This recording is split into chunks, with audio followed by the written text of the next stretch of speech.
প্রত্যেক বাগানের ছাদ বাগানে আর কোনো গাছ থাক বা না থাক, জবা গাছ অবশ্যই আছে। এই জবা গাছ মেনটেন্স করা খুবই সহজ যদি আমরা সঠিক পরিচর্যা জানি তবে। নমস্কার বন্ধুরা, আমি পর্ণা আর আপনারা দেখছেন গার্ডেনিং উইথ পর্ণা। অনেকেই বলবেন জবা গাছে শীতে ফুল হয় না, তাই শীতকালে পরিচর্যার দরকার নেই। এখানেই মস্ত বড় ফুলটা করে ফেলেন সব বাগানিরাই। এখন শুধু গরমে না, সারা শীত জুড়ে ফুল পেতে পারি এই জবা গাছ থেকে। তবে দেশি জাতে এখন ফুল হলেও তা বেশি মাত্রায় হবে না, হলেও খুবই অল্প মাত্রায়। তাই আমরা এখন দেশি জাতের জবা গাছগুলো প্রুনিং এবং রিপোর্টিংয়ের কাজ সেরে নেব। এখন ওয়েদার ঠিক আছে, গরমে গাছ ভর্তি ফুল পাওয়ার জন্য এই কাজটা আমাদের সেরে নিতে হবে এখনই। এরপর আসি পুনে অথবা ব্যাঙ্গালোর কিংবা অস্ট্রেলিয়ান বা আমেরিকান জবা গাছগুলির পরিচর্যা কেমন নেব। এই সব ভ্যারাইটির গাছগুলি এখন যে কোনো নার্সারিতে প্রচুর পরিমাণে পাওয়া যাবে। অনেক বন্ধুই এখন নতুন চারা নিয়ে এসে প্রতিস্থাপন করেও দিয়েছেন, কিন্তু তাতে নার্সারির মতো ফুল ফোটাতে পারছেন না। পাতা হলুদ হয়ে যাচ্ছে, গাছের নতুন কোনো বৃদ্ধি নেই। তাদের বলবো চিন্তা করবেন না, ভুলবশত গাছে এটা ওটা একেবারেই প্রয়োগ করবেন না। প্রথমে আমি যেগুলো বলছি সেই কাজগুলো আপনারা করেছেন কি না সেটা আগে লক্ষ্য করুন। যদি না করে থাকেন তাহলে ভুলগুলো পারলে একটু শোধরে নিন। আপনার জবা গাছের মাটি ঠিক এমনভাবে ঝুরঝুরে আছে তো? এই সময় অনেকেই বলবেন এমন মাটি কিভাবে বানাবো। এমন মাটি তৈরি করতে 30% মাটি, 20% বালি ও 50% গোবর সার বা ভার্মি নিতে হবে। তবেই এমন সুন্দর মাটি তৈরি হবে। এই ঝুরঝুরে মাটিতে হাওয়া চলাচল করতে পারে খুবই ভালো। টবের ড্রেনেজ ব্যবস্থা, যাদের গাছের পাতা হলুদ হয়ে ঝরে যাচ্ছে, দেখুন তো ড্রেন সিস্টেমটা ঠিক করেছেন কি না।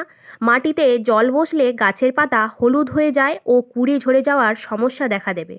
তাই যখন গাছ প্রতিস্থাপন করবেন, টবের হোল অবশ্যই একটি কলমকুচি দিয়ে তার উপরে বালির আস্তরণ দিয়ে ঢেকে দিয়ে তারপরেই মাটি দেবেন। নাহলে এই রকমভাবে পাতা হলুদ হয়ে গিয়ে গাছের পাতাগুলি ধীরে ধীরে নষ্ট হয়ে যাবে, গাছটিও বিবর্ণ হয়ে পড়বে। টবের মাটিতে কোনো আগাছা জন্মাতে দেবেন না। গাছের খাবার ওরাই আগে খেয়ে হৃষ্টপুষ্ট হবে আর গাছের গ্রোথ থমকে যাবে। গোড়া পরিষ্কার রাখবেন সব সময়, এতে গাছের রোগ পোকার আক্রমণও কম হবে। এই দিকগুলো ঠিক থাকলে গাছের গ্রোথ আপনা থেকেই হবে। তার উপর গাছের এই সময় একটু খাবারের প্রয়োজন।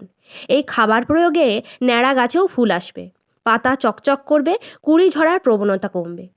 তো চলুন বন্ধুরা, আমি এই সময় গাছে কি খাবার প্রয়োগ করে এত সুন্দর গাছ ভর্তি কুঁড়ি আনতে পেরেছি এবং গাছের পাতা এত সুন্দর চকচকে ও সবুজ রাখতে পেরেছি সেটা আগে আপনাদের সাথে শেয়ার করে নিই। দেখুন, আমি এখানে 2 লিটার জল নিয়েছি। আপনারা গাছ অনুপাতে জলটা বাড়িয়ে নেবেন অথবা কমিয়ে নিতে পারেন। এরপর আমি একটি তরল মিশ্রণ বানাবো আর তার জন্য এই গ্লাস ব্যবহার করছি। মিশ্রণটি তৈরি করতে আমি এখানে নিয়েছি 0050 4 গ্রাম। এই 0050-এ আছে প্রচুর পরিমাণ পটাশ। জবা গাছ পটাশ খুব পছন্দ করে আর পটাশ প্রয়োগে গাছে ফুলের পরিমাণ প্রচুর বাড়বে। তার সাথে অ্যাগ্রোমিন গোল্ড নিচ্ছি। তার আগে দেখুন মিশ্রণটা যাতে ভালোভাবে গুলে যায় তার জন্য আমি একটি চামচের ব্যবহার করেছি। এই মিশ্রণটি আগে জলে ভালো করে আমাদেরকে গুলিয়ে নিতে হবে, তা একটুও শক্ত বা কঠিন আস্তরণ যেন না থাকে, তাহলে গাছের গোড়ায় প্রয়োগ করলে গাছটি সুন্দর নিতে পারবে। এইখানে আমি অ্যাগ্রোমিন গোল্ড নিচ্ছি 2 ml। এটা একটা ভিটামিন, যাতে জিঙ্ক বোরনের মতো নানা উপকারী নিউট্রিয়েন্টস আছে, যা গাছের পাতা হলুদ হয়ে যাওয়া, কুঁড়ি ঝরে যাওয়া রোধ করবে। অনেকেই বলবেন আমি এই ভিটামিন গাছে স্প্রে না করে মাটিতে কেন দিচ্ছি। আসলে গাছে স্প্রে করার সময় এই ভিটামিন মাটিতে পড়ে না, শুধুমাত্র গাছের পাতায় পড়ে। তাই জন্য শেকড়ে যাতে সরাসরি এই ভিটামিনটি পৌঁছায় এবং ভালো রেজাল্ট যাতে আমি পাই, সেই জন্য এইখানে আমি গাছের গোড়াতেও এই ভিটামিনটি প্রয়োগ করব। আপনারা পারলে 15 দিন অন্তর গাছেও স্প্রে করতে পারেন এই ভিটামিনটি, খুব ভালো ফল পাবেন আপনারাও। দেখুন ভিটামিনটি দেওয়ার পর আমি ভালো করে মিশ্রণটি আবার একবারটি গুলিয়ে নিচ্ছি। গুলিয়ে নেওয়ার পর আমি এই মিশ্রণটি বালতিতে যে অবশিষ্ট জলটা আছে তার সাথে আমি মিশিয়ে নেব। মিশিয়ে নেওয়ার পরে ভালোভাবে দ্রবণটি তৈরি হয়ে যাবে। এরপরেই কিন্তু আমরা প্রতিটি গাছে সমান পরিমাণ এই দ্রবণটি প্রয়োগ করব। এই মিশ্রণটি প্রতিটি গাছে এই হাফ গ্লাসের মতো আমি দিয়ে দিচ্ছি। বেশি দেব না, যাতে ড্রেন ব্যবস্থার মধ্য দিয়ে বেরিয়ে গিয়ে নষ্ট হবে। প্রত্যেকটা গাছে ছোট থেকে বড় আমরা সমস্ত গাছে কিন্তু এই হাফ গ্লাস পরিমাণই দেব, এর থেকে বেশি কিন্তু দেব না। আর এর ঠিক 3 দিন পর গাছের গোড়ার মাটি কুপিয়ে নিয়ে প্রয়োগ করব ডিএপি। ডিএপি গাছের নতুন ডালপালা আনতে ও শেকড় গঠন করতে সাহায্য করবে। এই খাবার আমরা মাসে একবার প্রয়োগ করব আর ফল পাবো হাতে নাতে। যেসব বন্ধুরা নতুন চারা গাছ কিনে এনেছেন তারাও ঠিক একই পরিচর্যা করবেন। গাছ সম্পূর্ণ ফুল সানলাইটে রাখবেন, জল বুঝে দেবেন, তাহলেই একটি সুস্থ সবল গাছ তৈরি করতে পারবেন আপনারাও।